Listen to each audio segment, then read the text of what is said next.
40% of the overall respondents say that NDA was the beneficiary. They think that NDA won the day. The India Alliance, 13% of the respondents say India Alliance won. 36% say neither, no one won. But 40%, the biggest number there, Gaurav, Bhatia seem to have thought that NDA won, not just in terms of numbers, but in terms of the opinion amongst the Indian voters. 40% of the respondents seem to believe that NDA benefited more from this no confidence motion.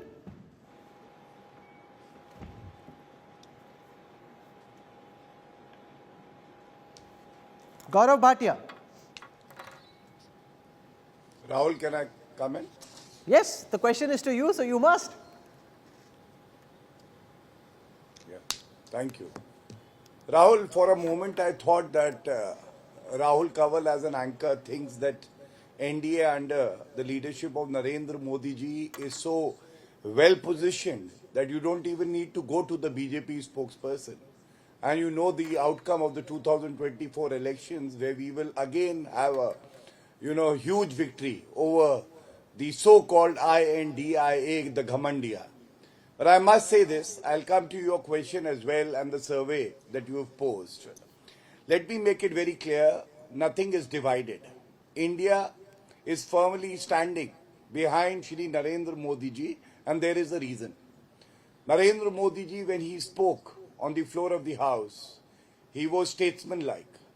He did say that this is very unfortunate, but at the same time, 2-3 things that he said will resonate with every well-meaning citizen. One, he said, what has happened has put the entire country to shame. 2, justice will be ensured for the victims. And 3, Manipur will be back on the path of prosperity and development soon. This is the healing touch that a leader of Narendra Modi ji's stature could have provided. Second, what did Rahul Gandhi do? Rahul Gandhi further dented his image as an immature, part-time, irresponsible leader. And I say this with some responsibility. You don't say, Bharat Mata ki hatya hui hai. That is unacceptable, because our democracy is the world's strongest democracy. There might be aberrations, there might be moments which would force us to reflect, but it doesn't mean that India is dead. Second, to call Prime Minister Rahul and to say he is Dhritarashtra like Adhir Ranjan Chaudhary did, I think only shows that there is no substance in the arguments that the opposition was placing on the floor of the House. It wasn't a very meaningful discussion. The only numbers, authentic data, the future course came from the Treasury benches. Third, if you look at your survey now, look at the difference between the gain for the NDA and the gain for the Ghamandia. The NDA 40.2% feel that, it is to the advantage of the NDA after the discussion on the floor of the House. Compare this with 12.9% for the Ghamandia. A difference of almost 27%. That's a huge difference, and this would amplify once the polls are nearer.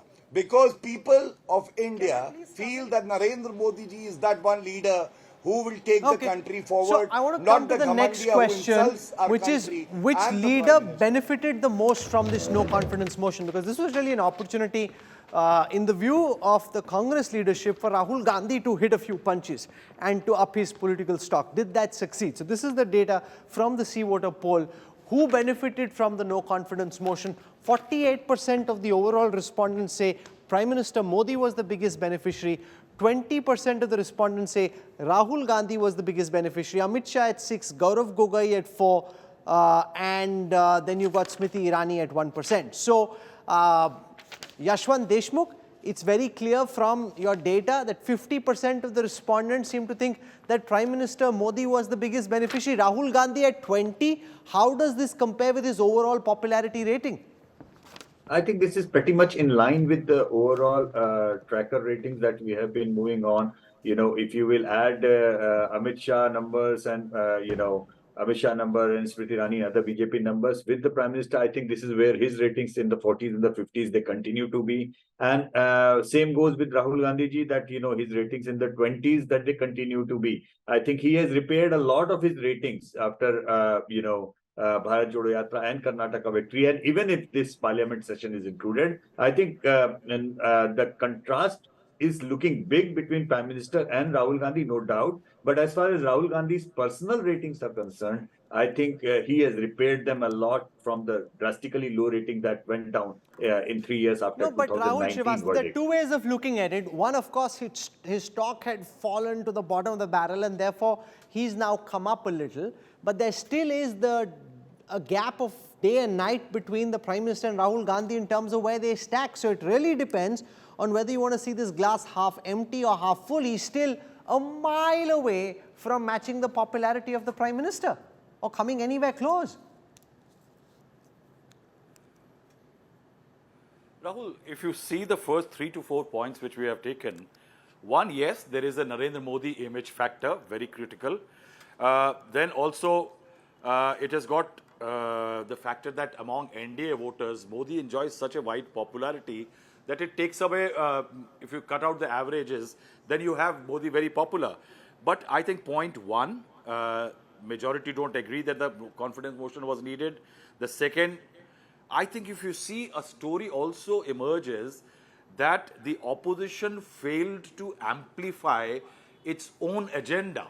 If it had been able to amplify that agenda, perhaps there would have been more consciousness about it. Because if you see point number 2, that there is a difference between yes and no on the issue of, on the second issue, then it means somewhere that the opposition has been able to tell the public that Prime Minister Modi does not attend the House. On the attendance issue, you have got the gap which is closer. That means some agenda, if the opposition does amplify well, does create the right amount of resonance for it, the public does pay attention. Yes, the public is indifferent a lot to what happens in Parliament. But I think how you carry yourself out, I think the opposition missed a trick as far as its own Manipur agenda and making PM speak is concerned. On that question of looking at the difference between Prime Minister Modi and Rahul Gandhi at this moment, Yashwant says Rahul has improved relative to how low he'd fallen, but there still is a massive gap between those who thought Modi won and those who thought Rahul won, a 28% gap. That's massive. You see, the fact is, that question is looking at a situation where Mr. Modi is at his strongest, i.e. the floor of Parliament. Mr. Modi is, whichever side of the political divide you are, when it comes to the power of communication, he's a terrific communicator. You're saying he's strongest there. Where is Rahul stronger than Modi? No. You see, if it's a leadership contest inside Parliament between Rahul Gandhi, the Speaker, and Mr. Modi, the Speaker, it's possibly a no contest. But let's also be clear that when it comes to narratives, and we are seeing a bit of that in this poll, that the Prime Minister was not speaking on Manipur. When you look at those narratives, the sub-narratives beyond the two personalities, I think the opposition also has a story out there. So I think this poll suggests that the opposition had an opportunity to, as Rahul Srivastava says, amplify the narrative. Maybe they were less successful in that because they didn't have the kind of strong communicators that the government had. The government had 15 speakers in this no confidence motion, 2 of whom, the Prime Minister and Amit Shah, spoke for more than 2 hours each. The opposition has relative lightweights. I mean, Rahul Gandhi, in a sense, is the most recognizable face within the opposition ranks today in the Lok Sabha. By even Gaurav Gogoi. Is Gaurav Gogoi a recognized face pan-India? No, he's not. Can he compare with an Amit Shah? No, he cannot. Can a Rahul Gandhi as a communicator compare with Narendra Modi? No, he cannot. The opposition's opportunity is amplifying narratives.